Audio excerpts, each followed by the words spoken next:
Coming up, he survived 2 near-death experiences to become a gifted healer. Welcome to Having It All, Lifestyles of the Rich and Conscious with MarBeth Dunn, featuring experts and pioneers in health, wealth, relationships, and spirituality, creating a happier, healthier, wealthier you. And now, here's our host, MarBeth Dunn. Welcome, Mas Sajady, to the Having It All Show. I'm so thrilled to have you on the show. I have been hearing about you for quite a while. Thank you so much for having me. It's actually my honor. Thank you so much. Oh, it's our honor. You've had such an extraordinary life, Mas. You were a simple computer programmer. You had not one, but 2 near-death experiences. I want to hear all about them. Okay. And I'll just make it a brief, because, I want to get to, say, the questions that matter. But the first near-death, actually, MarBeth, is that, and this is what makes me different, I guess, even before I start into the near-death experiences, is that I was, say, groomed. So when I have a near-death experience, or I can ascend higher to the higher levels. So it's actually a benefit. So first near-death came, right out of during college. It was a warehouse job. I had my jaws crushed in a rail car accident. I was unloading rail cars at the time, and that experience, although it sounds horrific, it was actually, say, one of the grandest one of 2 grandest experiences that I've had, and which really allowed me to understand who we are at a much deeper and grander level. Okay, most of us, having it all, what do we do? And I did this. Is you go through the religious experiences, like, well, if I connect through God. Right, and it's a distorted definition, but the religion actually left me with, say, a lot of answers that were a lot of questions that were unanswered, and then I went through the motivational techniques or success patterns, success books, motivational books, and all that. But that kind of left me empty as well, because I knew a lot of, say, wealthy individuals, and they're not happy. In fact, I work on a lot of wealthy individuals, millionaires and billionaires. They're not happy. Why is that? Again, and we equate happiness to money, and it doesn't work that way. Right? So the first near death, where I had my jaws crushed, as I was, say, dangling there, I started to, say, separate from my body, and then it was like a reflection in the mirror. I was looking at my body. I'm going, wow, that must really hurt, because my neck was so distorted or torqued in a way that it would probably hurt. But I'm going, well, why doesn't it hurt? And I was moving further and further away from my body. I started to notice, like, oh, I'm dead. And when I realized, say, that I had died, again, it wasn't horrific. It was the most expansive experience, because then I realized who I was, and we're all the same, obviously, but we are, say, some fantastic individual with unbelievable abilities or powers or abundance. Okay? The 1% that I saw myself, accumulation of all the experiences that we've had, that's how we identify, or that's how we equate to life, right? Was very small, as less than 1%. Right? So I come from a paradigm that we are grand beings, that we can create, say, limitless possibilities for us. And then from there, I ascended into this level where I review, you go into a life review, like you've heard, that tunnel of light that people talk about, those things, or, the introductory level where your loved ones are there, they greet you and so on. I went into this level where you review your life, and the life review is not like, you're sitting across a desk and, God or an angel or a saint or whatever is going, okay, you did this good, you did this good, you did this bad, you should have done this. And then they tally up the points, and then it's either up or down. It's nothing like that at all.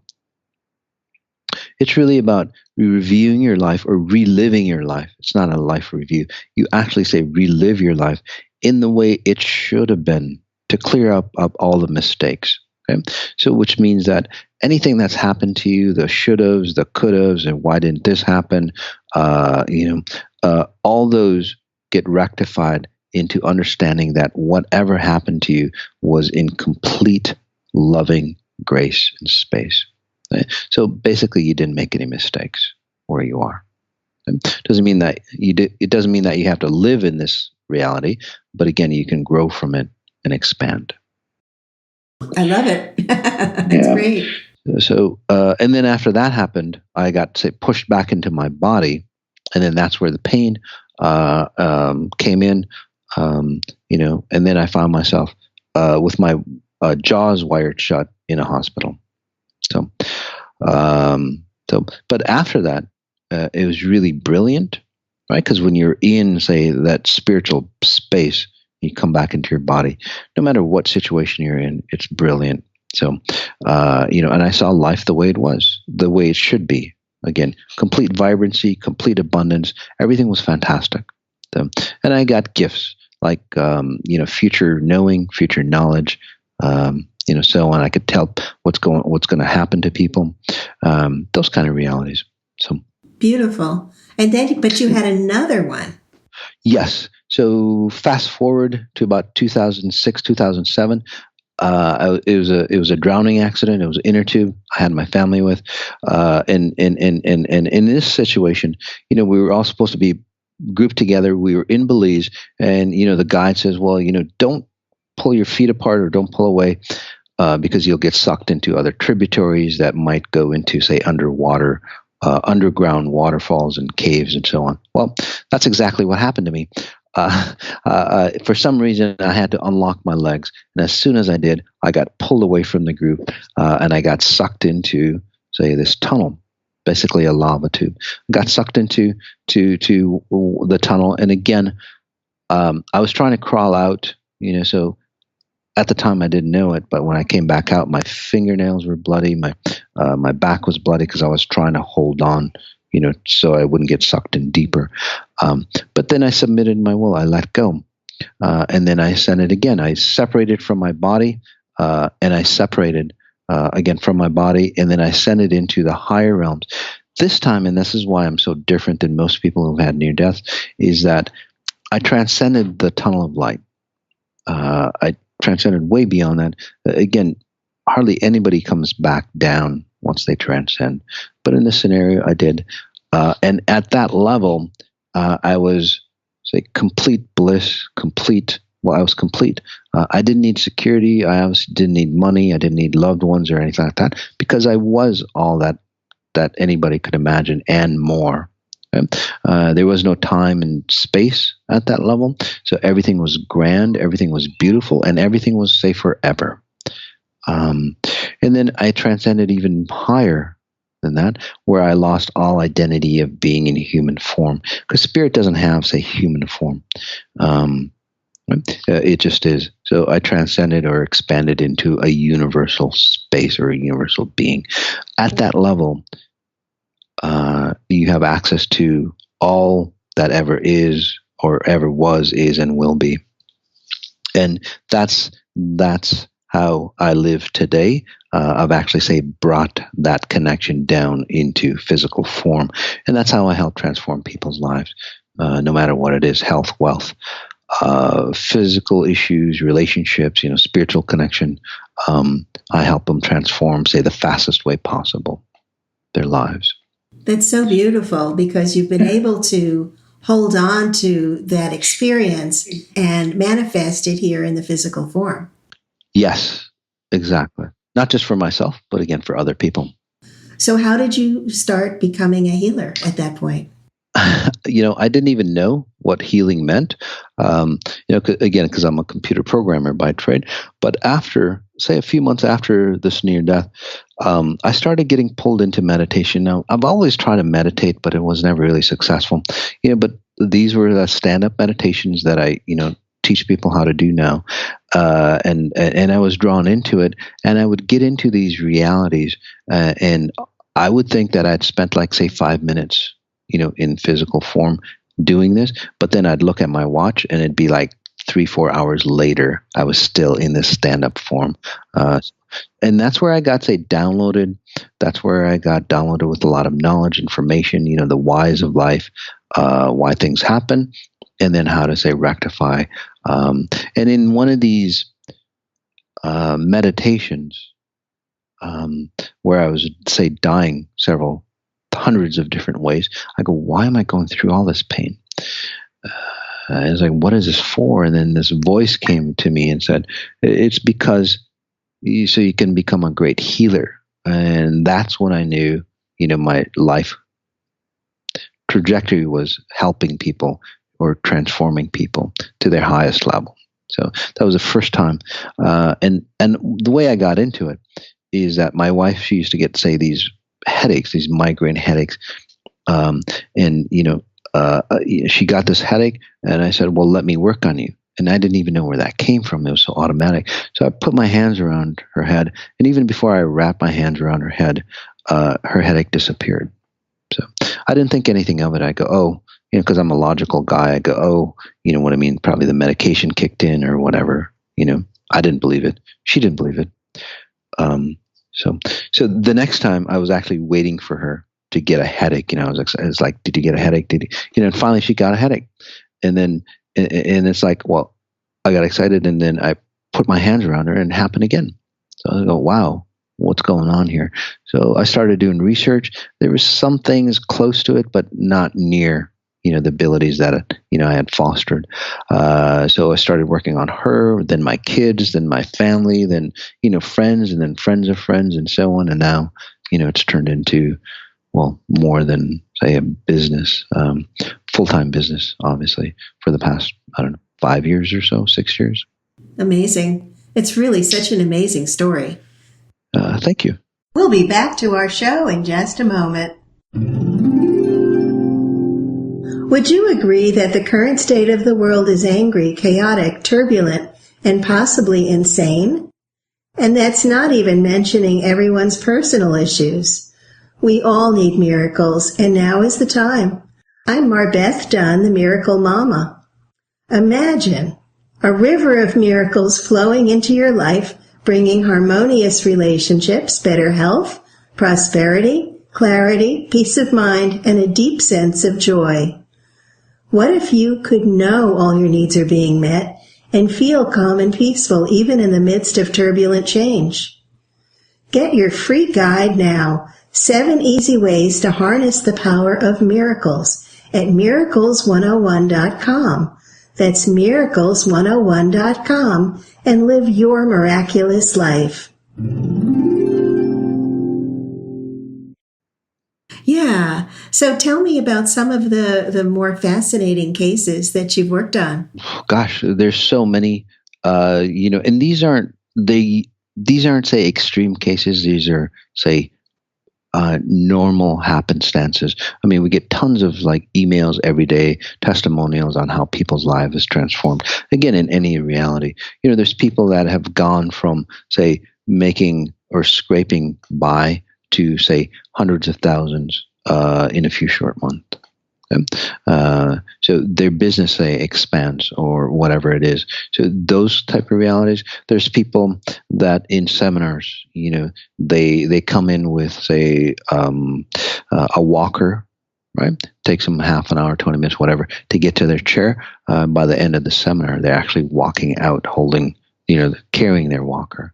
And these are all, verified. There's people who heal themselves of cancer. There's people that actually come into, say, a twin flame relationship. I don't know. I can tell you, say, specifics if you want. But again, it's all across. So that's why I don't consider myself a healer per se. I don't know what to call myself, actually. Well, maybe you're a channel of divine energy.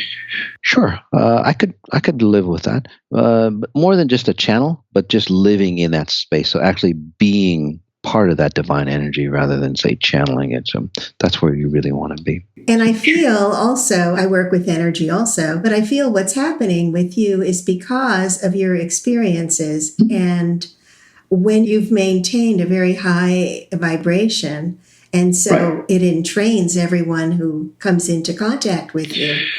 Yes, very, very intuitive of you to pick that up. So it's not anything physical I do. I literally force themselves to remember who they are or who you are at a higher level. So it's like I awaken your spirit. The same experience that I had, through near deaths. Basically, I bring that experience to you and kind of shake you up, and it's like, this is who you really are. And then when you wake up, it's like, oh wow, I'm not abundant. I'm in this lack. Let's get out of here. What's the best way to become an abundant? And that's why I call that 360 degrees of abundance, so to speak, because your whole life, say, accelerates or ascends to a higher level, not just certain pieces. Everything starts feeling better for you, looking better. So you're right. That's what I do. I really don't have a modality. I don't practice a modality, a religion, a faith, or anything like that. I just am. And then I pull people into that being as well. Makes total sense to me. Because you're reminding them, this is who you are. You're not a body. You're a spiritual being having a physical experience. Yes, exactly. I say that quite often. You're a spiritual being having a physical experience versus the other way around, where most people think, they want to, say, leave their body. They want to ascend higher, have that, say, connection with whatever they call, and then they lose themselves. Doesn't work. No, you have to really, I think it's a matter of becoming super present. Exactly. Yeah, into a very expanded state. I love it. Yes. And then noticing that you're in that expanded state. So what I say is, like, notice the details, right? Notice what you notice, and then notice that you're noticing. So again, noticing that you're present. That's that next step beyond, say, presence, which is really cool. It is. And I know that so many people are frightened of moving into their grander selves. Mm-hmm. They put a toe in and then they get a little scared, so they have to step back. Do you find that? Oh, yes, especially with, say, how intense my abilities are. It's very, from what I'm seeing, again, my abilities from, say, well, in the beginning, I used to work on people, I used to, meditate and then, work on people for an hour, hour and a half. I get the same results almost, say, within a few minutes of just working on people or just honing on people. So it's very impactful. So that transformation that people have, and some people, they go through 5, 10, 20 years of, say, and they don't get the level that I can get them in, say, 5 minutes or, maybe a little bit longer. But it's so impactful that it's distorting for some people.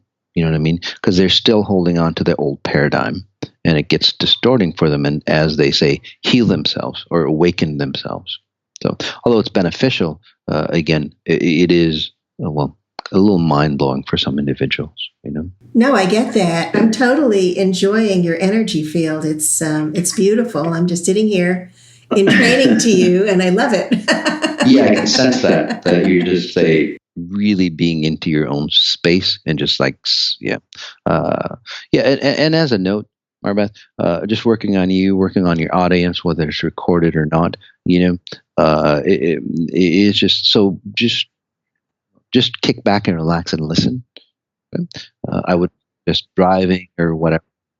Well, not you, but your audience. Yeah, but your audience, you know what I mean? Just kick back, relax. I don't have to necessarily know exactly what's going on with you to help you heal, because, again, I don't heal you. I just help you awaken your inner self, your spirit self, and that's what heals you. And the energy transcends time and space. Exactly. Right. So it's not in the recording necessarily. Basically, I pull you back into the time it was recorded, and then you come into that frequency that you're talking about. Yeah, I love it. I love your energy, Mas. It's wonderful. Can I ask you something? Do you have a son or something? I just see somebody attached onto you, like a son, or somebody that you might take care of as a son. I don't have a son. No, I have daughters, but I don't. Okay. I know I have my fiance, but no son. Got it. I just see, kind of like a son type feel, or maybe it could be your fiance. It's kind of like attached onto you, like in a loving way, but yeah, he can be very childlike, so it could be. Got it. So maybe it's him. So let's help him as well, if that makes sense to you. Absolutely. Yeah. This is wonderful. I'm just basking in your energy. Yeah. Wonderful. And I want to talk a little bit about your Peru project because I'm so excited to hear about it. Sure. So I went there a few times. I think this is my fourth time. I went there actually this past month. I went there with my sons. I love the place so much because of the energy. There, I don't know if you've ever been to Peru, but it's so beautiful. I mean, there's a lot of beautiful places on earth, but this just has this purity. It's all like, and I'm in the Sacred Valley, and it has this vortex really that's so pure and so cleansing. So I traveled a bit. I went to Machu Picchu, and during the Machu Picchu stop, you go into this town called Oyan Taitambo. I might not be saying it right, but you stop in this town, and we kind of visited, and I found some land there, and then I purchased it. So we're going to have a retreat center there, and it's in the middle of these mountains, and it's just gorgeous. I love it. I love that. I think that's wonderful. I have not been to Peru. I was supposed to go to Peru a few years back and broke my foot. So didn't seem like the right time to go. Yeah, guess not. So basking in your energy here and loving it, what do you think is the best way for people to really expand into their greater selves? Sure. So the best way to expand really into your greater self is exactly know where you are.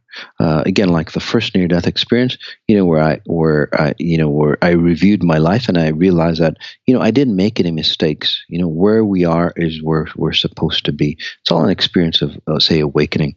So most individuals, again, they want to be somewhere else.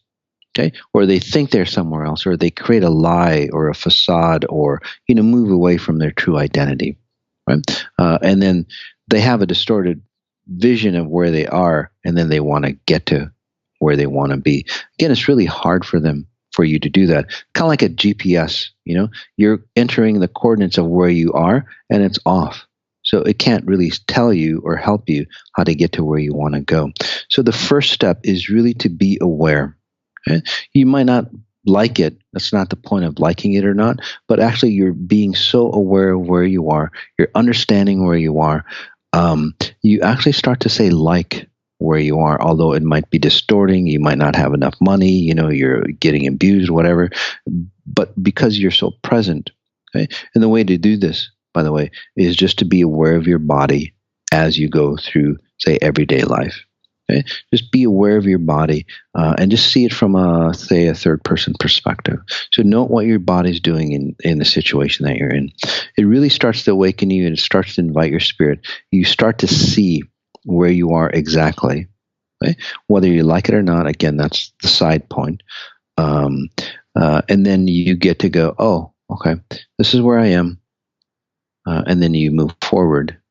And then as your spirit comes in, because you're so present, that's where, say things start to shift, and you start to expand and grow into, say, that person that you want to become, or the things that you want to have. That's where true abundance comes in, by the way. And I just do it much faster by deleting, say, all those things that keep you out of, say, the reality that you think you are in. I just do it much faster, more efficient. Kind of like being a computer geek, a spiritual geek. Basically, I go, in your early days, you got abused. You know what I mean? So I can delete that pattern for you, and then you can see your current life, very different. Of course, because you're clearing up all of the blocks that have been creating it. Yeah, it makes total sense. I love it. That's wonderful. So people need to be very, very present. And where does love come into this? Love, I actually see love as a byproduct of being present. Most people, whether you're talking about, say, relationship or intimate type love, or self-love, or any kind of love, again, most people are chasing love. It's kind of like trying to seek heat without putting the wood in for the fire, or even creating the fire. So, you know what I mean? So, and then that's why you always have to go from, say, in case of, say, relationships, or love relationships in this case, it's like you go from one person to the next person, seeking, say, that completeness in yourself first. Seeking that completeness in other people to make you feel complete. But that's not the way it goes. This process actually, say, helps you understand that who you are at a complete level. So you're actually whole yourself, and then you can connect to somebody again at a higher level because you're more whole. You can connect, and that's where, say, true love comes in. That's where that spiritual love comes in. That's where, say, self-love comes in. You can never find, say, love outside of yourself, right? So again, getting all the components so love can actually, say, exist within you rather than finding it outside of you is really the key. Sure. Well, that would be similar to the law of attraction, where like attracts like. You need to be a loving being in love with yourself in order for other people to fall in love with you. Yes. So yeah, that law of attraction works, but most people actually see the law of attraction at a conscious level, right? They don't go deep down into, say, the foundation of why their patterns are running for them. So what I do is, again, delete, say, those foundational patterns in somebody. So, say, the logical or say physical, the psychological type patterns can naturally, say, come into fruition. So you don't have to, say, force yourself to think positive, although it helps. You just are, say, positive. Does that make sense? Absolutely. And neutrality is probably a wonderful place to be as well. Yes. That's the space of non-judgment. So, when you're out of, say, judgment, you allow all possibilities at a single time to come into you at the moment, right? If you're out of, say, neutrality, as you call it, you're really, say, skewed, and you can only, say, limit or, say, allow certain possibilities to come into you depending on, say, what you believe in or what your outlook is, right? But if you come back into neutrality by being, say, present, what happens is that you allow all the possibilities, even ones that are outside of your, say, thought process or your logical mind, those start to come into you as well. And that's where, say, magic happens, or where people go, gosh, I can't even believe that this happened to me, but, magically this X happened to me, and it was an amazing experience. So, that's where those instances happen. By the way, that happens to people that I work on all the time, that magical experience. I bet. I know what you're talking about because I go in that zone as well, and it's wonderful. It's just wonderful. Yeah, it's beautiful. And so, well, I love this. This is just great. So do you have any words of wisdom you'd like to share with our audience? Sure. The best thing to do, with or without me, I know, we do a lot of events all over the world and so on like that. But, again, I do it faster. The best thing to do is, to understand where you are at any given time. Okay. By that, I mean just to be aware of your body, not be outside of your body. And that's the best thing you can do, again, with or without me. So once you do that, you would not believe that all the possibilities that will, say, rush into you, and then all the stuff that, say, rushes out of you that aren't necessary, and then that's how you, say, transform your life. So, and then that means that you didn't make any mistakes. You are, say, where you are for a good reason or a good cause. Okay, no matter what's happened to you. So that's my words of wisdom. Beautiful. So there's no sin. There's only experiences that have occurred that we can learn from. Exactly. Yeah, I love it. And so our audience will be able to access you on your show page on TheHavingItAllShow.com. And it's been really so wonderful to have you on the show. This is really such a gift. Thank you so much. Thank you so much for having me.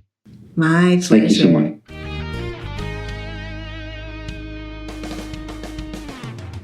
Join MarBeth next week on The Having It All Show, Lifestyles of the Rich and Conscious. Visit TheHavingItAllShow.com now to learn more about MarBeth and her special guests and download your free report.